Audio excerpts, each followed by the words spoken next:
سب سے نرالا ہے، زمین سے آسمان تک بس اسی کا بول بالا ہے۔ نہایت رحم کرنے والا ہے۔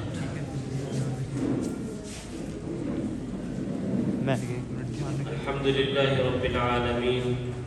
والصلاة والسلام علی سید الانبیاء والمرسلین وعلی آلہ وصحبہ اجمعین۔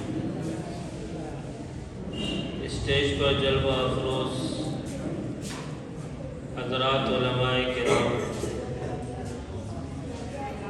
ہمارے بہت ہی قابل احترام سکھ مذہبی رہنما، حاضرین کرام قدر،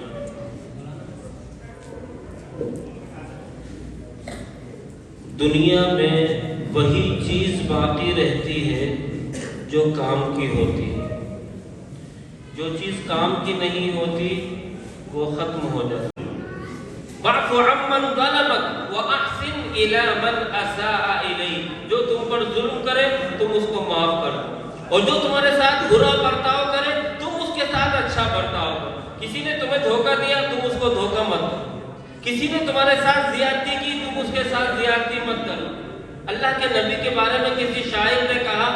راہ میں کانٹے جس نے بچھائے، گالی دی پتھر برسائے، اس پر چھڑکی پیار کی شبنم صلی اللہ علیہ وسلم۔ تو ہمارے نبی کی تعلیمات کے اندر سب سے زیادہ یہ آتا ہے کہ ہم لوگوں کے ساتھ احسان کا سلوک کا معاملہ کریں۔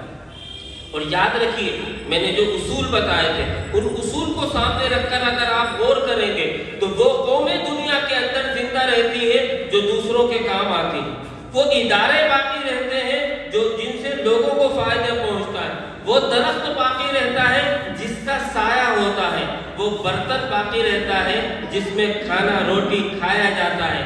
یہ کرسی جب تک باقی رہے گی جب تک کہ اس پر بیٹھا جائے گا، اور جب یہ چیزیں اپنا کام بند کر دے گی تو یہ ختم ہو جائیں گی۔ وہ قومیں جو انسانیت کے لیے نفع مند نہ ہو مٹا دی جاتی ہیں، وہ درخت جو سایہ دار نہ رہے کاٹ دیا جاتا ہے۔ یہ کرسی اگر بیٹھنے کے قابل نہیں رہے گی توڑ ڈالی جائے گی۔ یہ مائک اگر اپنے کام کا نہیں رہے گا تو اس مائک کو بچے ڈنڈا بنا کر گلیوں میں لے کر پھریں گے۔ بہرحال اگر آپ اپنے آپ کو باقی رکھنا چاہتے ہیں، اپنا تحفظ چاہتے ہیں، اپنی شناخت چاہتے ہیں تو آپ کے لیے صرف یہی راستہ ہے، خلق خدا کے لیے، مانوتا کے لیے، ساری انسانیت کے لیے نفع بن جائے۔ جس ادارے کے اندر آپ بیٹھے ہیں یہ ادارہ آپ کو نفع پہنچا رہا ہے اس لیے باقی ہے، اور جب تک یہ ادارہ آپ کو نفع پہنچاتا رہے گا یہ باقی رہے گا۔ اگر آپ کسی چیز کا نفع دیکھنا چاہتے ہیں تو اس کے وجود کو دیکھ لیجئے، اگر اس کا وجود قائم ہے، اگر اس کا وجود قائم ہے تو یہ اس بات کی دلیل ہے کہ اس کا نفع لوگوں تک پہنچ رہا ہے۔ اگر نفع پہنچنا بند ہو جائے گا تو وجود ختم ہو جائے گا۔ تو میرے محترم دوستوں، بزرگوں اور بھائیوں، ہمیں ان تعلیمات کو خاص طور پر اپنانا چاہیے۔ آج ہمارا مزاج اس کے برعکس ہے، ہم مفاد پرستی کی زندگی جی رہے ہیں، نفس پرستی کی جی رہے ہیں۔ میں اپنے ایک ہیولے کے اندر سمٹ کر جی رہا ہوں، مجھے اپنے آپ سے باہر دنیا نظر نہیں آ رہی۔ میں صرف یہ چاہتا ہوں کہ میں کما لوں، میں کھا لوں، میں عیش کر لوں، میرا مکان بن جائے، میری شاندار کوٹھی ہو، میرے پاس عمدہ گاڑی ہو، میرے پاس زندگی کے وسائل ہو، اور جیسے جیسے میں زندگی کی ان کامیابیوں کو حاصل کرتا جاتا ہوں ایسے ہی ایسے میرے اندر کی بھوک بڑھتی چلی جاتی ہے۔ ایسا نہیں ہے کہ میں نے یہ سوچا کہ میرا عمدہ مکان ہو، اگر مجھے مکان مل گیا تو میری بھوک مٹ جائے، ایسا نہیں ہوتا، بلکہ جیسے جیسے آدمی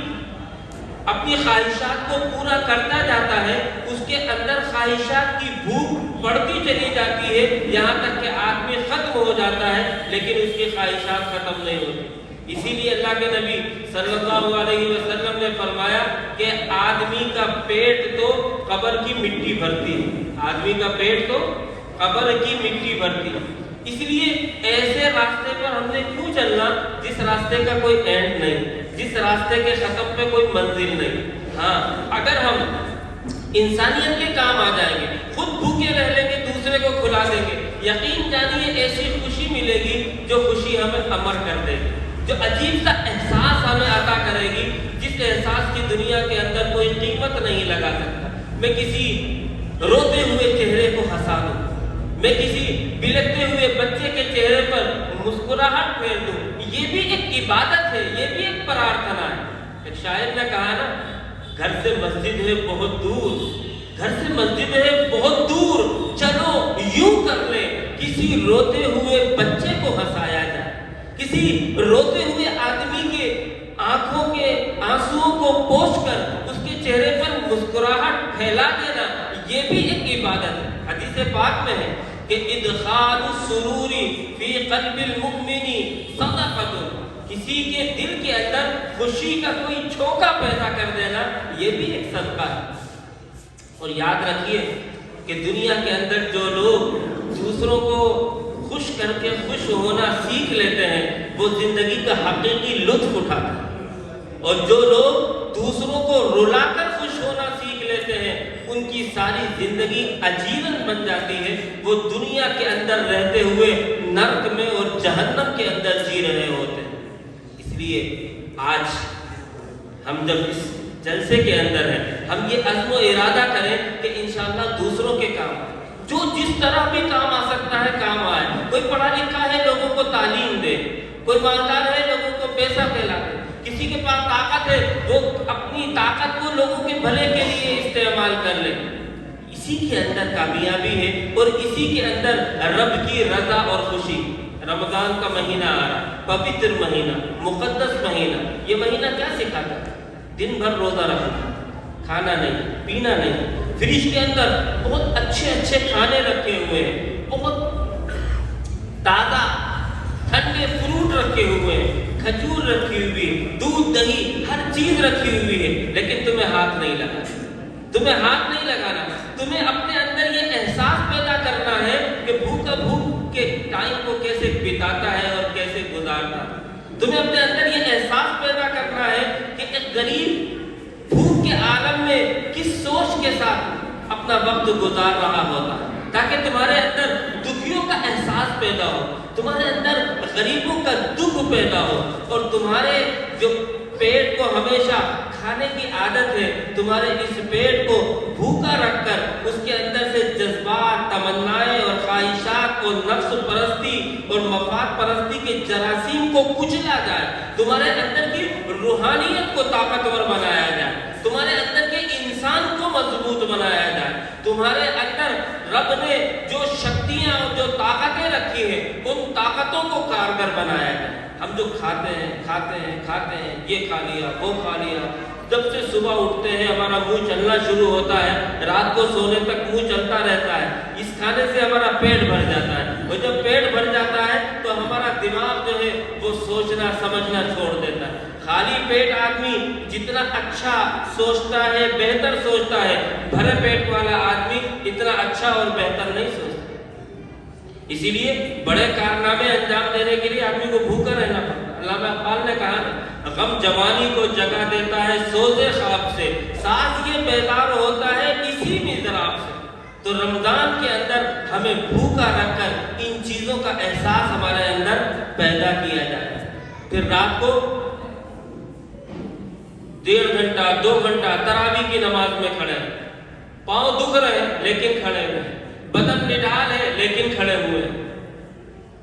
طبیعت ٹھیک نہیں ہے لیکن کھڑے ہوئے ہیں، دن بھر کے تھکے ہوئے ہیں لیکن کھڑے ہوئے ہیں، یہ بتانے کے لیے کہ مجاہدہ کسے کہتے ہیں، محنت کسے کہتے ہیں، کسی کام کو حاصل کرنے کے لیے انسان کو کتنی محنت اور کوشش کرنی چاہیے۔ تو پھر قرآن پاک کی ہم تلاوت کر رہے ہیں، جو جگہ جگہ ہمیں کیا تعلیم دے رہا ہے؟ جگہ جگہ ہمیں یہی تعلیم دے رہا ہے کہ کسی کو مت ستاؤ، کسی کو پریشان نہ کرو، کسی کو دکھ نہ دو، میری زبان و قلم سے کسی کا دل نہ دکھے، کسی سے شکوہ نہ ہو زیر آسماں مجھ کو۔ ان پیاری تعلیمات کو چھوڑ کر ہم اس زہر آلود فضا کے اندر اپنے آپ کو اسی موجودہ ماحول کے اندر سمیٹے ہوئے ہیں اور جی رہے ہیں، یہ ہمارے لیے بڑے نقصان کی بات ہے۔ میں اکثر کہتا ہوں کہ یہ جو انسان ہے، یہ انسان دو چیزوں سے مل کر بنا، ایک اس کی روح ہے اور ایک اس کی باڈی ہے۔ خالی روح ہے تو وہ بھی انسان نہیں، اور خالی باڈی ہے تو وہ بھی انسان نہیں۔ خالی باڈی کو تو ہم لاش کہتے ہیں، جنازہ کہتے ہیں، قبر میں دفنا دیتے ہیں یا جلا دیتے ہیں، اور خالی روح کو بھی انسان نہیں کہا جاتا۔ تو روح اور باڈی دونوں سے مل کر انسان بنے، اور جس طرح دنیا کے اندر ساری چیزیں کسی کی بنائی ہوئی ہیں، یہ انسان بھی کسی کا بنایا ہوا ہے۔ اور جس طرح دنیا کے اندر کوئی بھی مشینری بنائی جاتی ہے تو اس کے ساتھ ایک یوزر گائیڈ دی جاتی ہے۔ آپ نے کبھی موبائل خریدا ہوگا تو آپ نے دیکھا ہوگا کہ اس کے ڈبے کے اندر ایک چھوٹی سی بک رکھی ہوئی ہوتی ہے نہیں؟ آپ کبھی گاڑی خریدنے جائیں گے تو گاڑی کی کمپنی آپ کو گاڑی کے ساتھ ایک یوزر گائیڈ دے گی، اور اب تو آپ چھوٹی سے چھوٹی کوئی بھی مشینری لیں گے تو اس کے ساتھ چھوٹی موٹی یوزر گائیڈ ضرور ہوتی ہے، جس کے اندر لکھا ہوتا ہے کہ آپ نے اس پروڈکٹ کو کیسے یوز کرنا ہے، کیسے استعمال کرنا ہے، اس کے اندر کیا کیا چیزیں آپ نے استعمال کرنی ہے، یہ بجلی سے چلے گی، یہ گیس سے چلے گی، یہ بیٹری سے چلے گی، یہ پیٹرول سے، یہ ڈیزل سے، یہ CNG سے، کیسے اس کو برتنا ہے۔ تو جس رب نے یہ میکینزم بنایا ہے، یہ مشین بھی بنائی ہے، اس نے بھی ایک یوزر گائیڈ بنایا، اور اس یوزر گائیڈ کا نام قرآن ہے، جو قرآن ہمیں سکھاتا ہے آنکھیں کیسے برتنی ہے، کان کیسے برتنے ہیں، ہاتھوں اور پاؤں کو کیسے استعمال کرنا ہے، زبان کو کیسے استعمال کرنا ہے۔ ان چیزوں کو استعمال کرنے کے لیے آپ نے کیا کیا احتیاطیں کرنی ہے، کن کن چیزوں سے ان کو بچا کر رکھنا ہے۔ آپ کی آنکھوں سے اگر گندا دیکھا جائے گا، برا دیکھا جائے گا تو یہ آنکھیں خراب ہو جائیں گی۔ آپ کے ان پاؤں سے اگر ظلم کے لیے چلا جائے گا، یہ پاؤں خراب ہو جائیں گے۔ آپ کی زبان سے اگر جھوٹ بولا جائے گا، کسی کی برائی کی جائے گی، کسی کی پگڑی اچھالی جائے گی، یہ زبان گندی ہو جائے گی۔ ہاں، اپنی آنکھوں سے ماں باپ کے چہرے کو محبت اور عقیدت سے دیکھو، اپنی آنکھوں سے حق کی طرف، سچ کی طرف چلنے والی راہوں کو دیکھو، اپنی آنکھوں سے غریبوں، یتیموں، محتاجوں کی مدد کے لیے اٹھنے والے قدموں کو ناپو، اپنی زبان سے سچ بولو، حق بولو، صاف بولو، کسی کو ستاؤ مت، کسی کو تکلیف نہ پہنچاؤ، کسی کی پگڑی نہ اچھالو، کسی کی عزت تار نہ کرو۔ یہ ساری کے ساری باتیں اس یوزر گائیڈ کے اندر لکھی ہوئی ہے، جس یوزر گائیڈ کا نام قرآن ہے۔ یہ رمضان کا مہینہ، یہ ہماری اس مشینری کے لیے سروسنگ کا مہینہ ہے، اور اس سروسنگ کے مہینے میں قرآن پاک اسی لیے زیادہ پڑھا جاتا ہے تاکہ ہم قرآن پاک کو سامنے رکھ کر اپنی روح کو جلا بخشیں، تاکہ قرآن پاک کو سامنے رکھ کر ہم اپنی اصلاح کر سکیں، ہم اپنے آپ کو ایک اچھا اور بہتر انسان بنانے کی جانب کوئی قدم اٹھا سکیں۔ اللہ تعالیٰ مجھے اور آپ کو سب کو آنے والے رمضانوں کے اندر اپنی اصلاح کرنے کی توفیق عطا فرمائے۔ میں مبارکباد دیتا ہوں جناب حافظ مرسلین کو، جنہوں نے اتنا خوبصورت پروگرام منعقد کیا، اور جو بہت محنت کے ساتھ اس مدرسے کو چلا رہے ہیں، جہاں چھوٹے چھوٹے بچے قرآن سیکھ رہے ہیں، جہاں چھوٹے چھوٹے بچے دین کی باتیں سیکھ رہے ہیں، اپنے ماں باپ کی محبت، اطاعت اور خدمت کا جذبہ سیکھ رہے ہیں، اور میں امید کرتا ہوں کہ انشاءاللہ ان کو دن دونی رات چوگنی ترقی ہوگی۔ اللہ تبارک و تعالیٰ اس اجلاس کو اور اس اجلاس کے اندر شرکت کرنے والوں کو قبول فرمائے۔ وآخر دعوانا الحمدللہ رب العالمین۔ جزاک اللہ خیر۔ حضرت والا اپنی عمدہ نصیحتوں سے ہم سامعین کے قلوب کو محسوس فرما رہے تھے۔ عزیزو، ہمیں اکابرین